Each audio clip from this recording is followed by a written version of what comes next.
Hola, el día de hoy analizaremos un caso controversial sobre concesiones hidroeléctricas truncas. Los puntos a tocar en el presente video son la descripción de las concesiones, los problemas identificados y la opinión crítica y recomendaciones sugeridas por el grupo.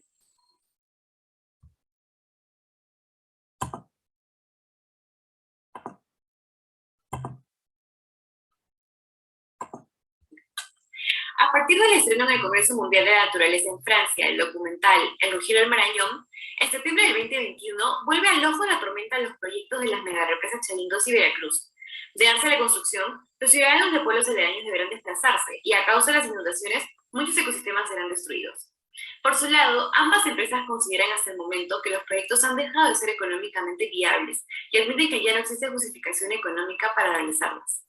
Pero, ¿exactamente qué pasó?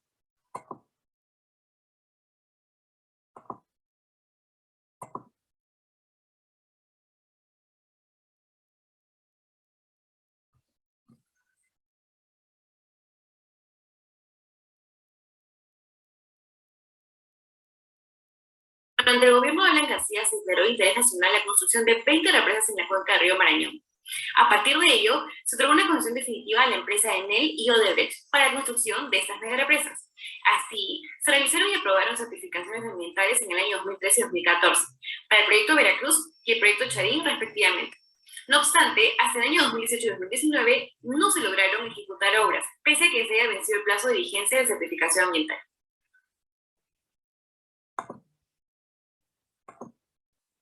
De acuerdo con estudios realizados por ONGs, de llevarse a cabo estos proyectos se alterarían sistemas biológicos y el hábitat de diferentes especies de peces, perjudicando a la población e incrementando una mayor emisión de gases contaminantes.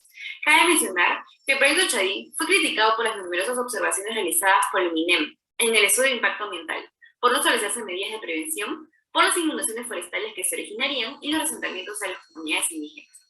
Además, se debe resaltar el hecho de que se han perpetrado diferentes conflictos socioambientales, los cuales terminaron por acabar con la vida de muchos ciudadanos.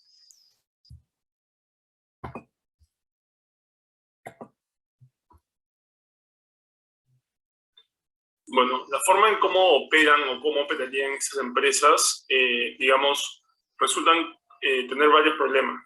Para empezar, las energías renovables se deben dividir o son divididas en dos categorías, que son las convencionales y las no convencionales.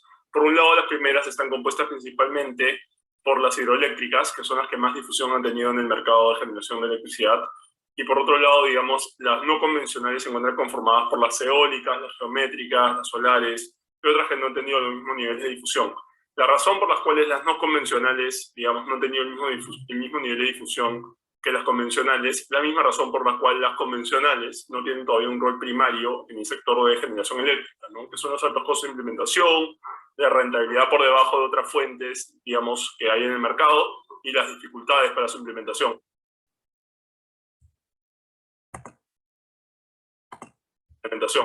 Ahora, con referencia a las convencionales, existen tres problemas o barreras principales que impiden su difusión en el sector de generación eléctrica masiva, ¿no? Lo primero vendría a ser, digamos, los altos costos de implementación, que se mencionaron previamente, pero los últimos dos hacen referencia específicamente al mercado peruano, que son la gran cantidad de títulos habilitantes necesarios para su construcción y los retrasos en, digamos, obtener esos títulos habilitantes, ¿no?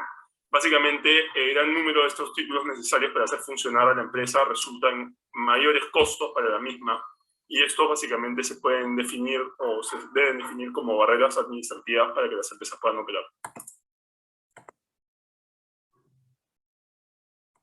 Llegados a este punto nos hacemos la pregunta, ¿por qué no llegan a concluirse estos grandes proyectos hidroeléctricos tales como Charín 2 y Veracruz? Como veremos ahora, mucho radica en el tema de permisos para poder desarrollarlos. El primer punto que debemos abarcar es el tema de certificación ambiental. De acuerdo a la Ley del Sistema Nacional de Evaluación de Impacto Ambiental y su reglamento, la certificación ambiental pierde vigencia cuando en un plazo máximo de 5 años el titular no inicia con la ejecución del proyecto. Este plazo en el caso de Charín 2 y Veracruz caducaba en abril 2018 y febrero 2019. De acuerdo con la UEFA y el SNAMI, a las fechas mencionadas no había ningún indicio de inicio de obras. Esta pérdida de vigencia de certificación ambiental presupone que ambas empresas, en caso que quieran insistir con la ejecución del proyecto, deban iniciar nuevamente estudios técnicos y desarrollar un nuevo proceso de participación ciudadana. El segundo punto a analizar es bajo el foco de contrato de concesiones. Una de las obligaciones de los contratos de concesión que firmarán las empresas es cumplir con el calendario de ejecución de obras. En ambos contratos se estableció que el inicio de ejecución sería el 2017.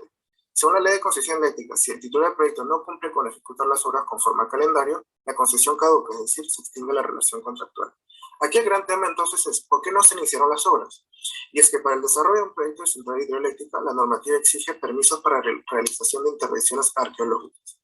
Dos de las principales autorizaciones son el certificado de inexistencia de restos arqueológicos y el proyecto de evaluación arqueológica. En el caso de Chahín 2, no se ha presentado ninguna solicitud para la autorización de proyectos de intervención arqueológica. En cambio, Veracruz sí llegó a presentar solicitudes, sin embargo, no cuenta con ninguna autorización vigente al día de hoy, o sea, vigente otorgada.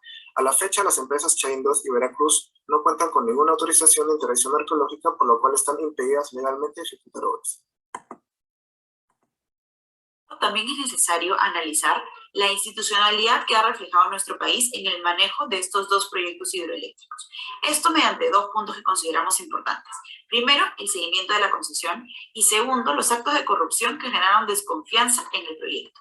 Como ya hemos establecido, conforme a la normativa aplicable, las certificaciones ambientales han perdido vigencia. Sin embargo, la normativa deja un vacío respecto a si esta pérdida de vigencia debe ser declarada de manera formal o es declarada de manera automática.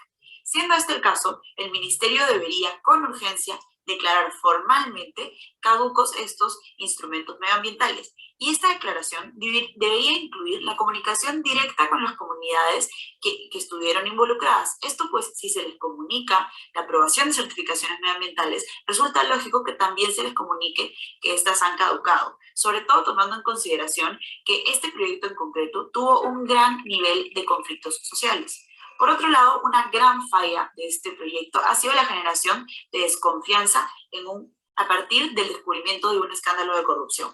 Como es conocido, la empresa Odebrecht, quien fue una de las concesionarias, fue descubierta durante el plazo de la concesión por manejar una gran red de corrupción a nivel de Latinoamérica, y específicamente en el Perú por algunos proyectos de construcción.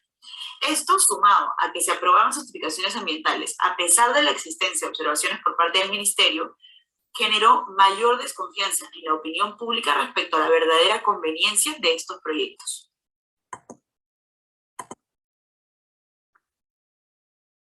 Muy bien, en cuanto a la consulta previa, teniendo en cuenta el convenio 169 de la Organización Internacional del Trabajo, la ley 29785 del derecho a la consulta previa y su reglamento para el sector eléctrico, además de la resolución ministerial 350-2012 y la 209-2015, se señalan las únicas medidas administrativas objeto del proceso de consulta previa, entre ellas el otorgamiento de una concesión definitiva de generación. Actualmente, en los proyectos Chahín 2 y Veracruz no se ha contemplado efectivizar el derecho a la consulta previa para estos dos proyectos, a pesar que cuentan con los elementos suficientes que lo meritan. Ello ha ocasionado que al implementar sus actividades para construir sus centrales hidroeléctricas hayan encontrado una fuerte resistencia por parte de los pueblos indígenas y comunidades afectadas. Y ello es uno de los factores importantes por lo que dichas centrales aún no han sido construidas a pesar de contar con el permiso de concesión definitiva. Ambos proyectos cuentan con elementos que cuestionan su viabilidad social y ambiental. Por ejemplo, de ejecutarse ocasionaría en la cuenca del río Marañón inundaciones en los pueblos de Medán y Tupén Grande, en Amazonas, lo que implicaría que más de 1000 personas tengan que ser desplazadas. Además, inundarían 68 kilómetros cuadrados de los bosques estacionalmente secos del Marañón, un ecosistema sumamente singular y poco representado en nuestro sistema de áreas protegidas, que ostenta uno de los niveles más altos endemismo que hay en el Perú.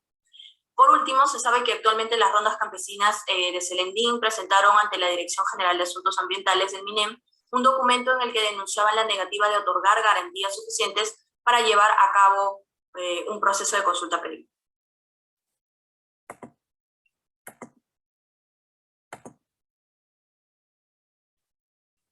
Dicho esto, ahora pasamos con las reflexiones finales.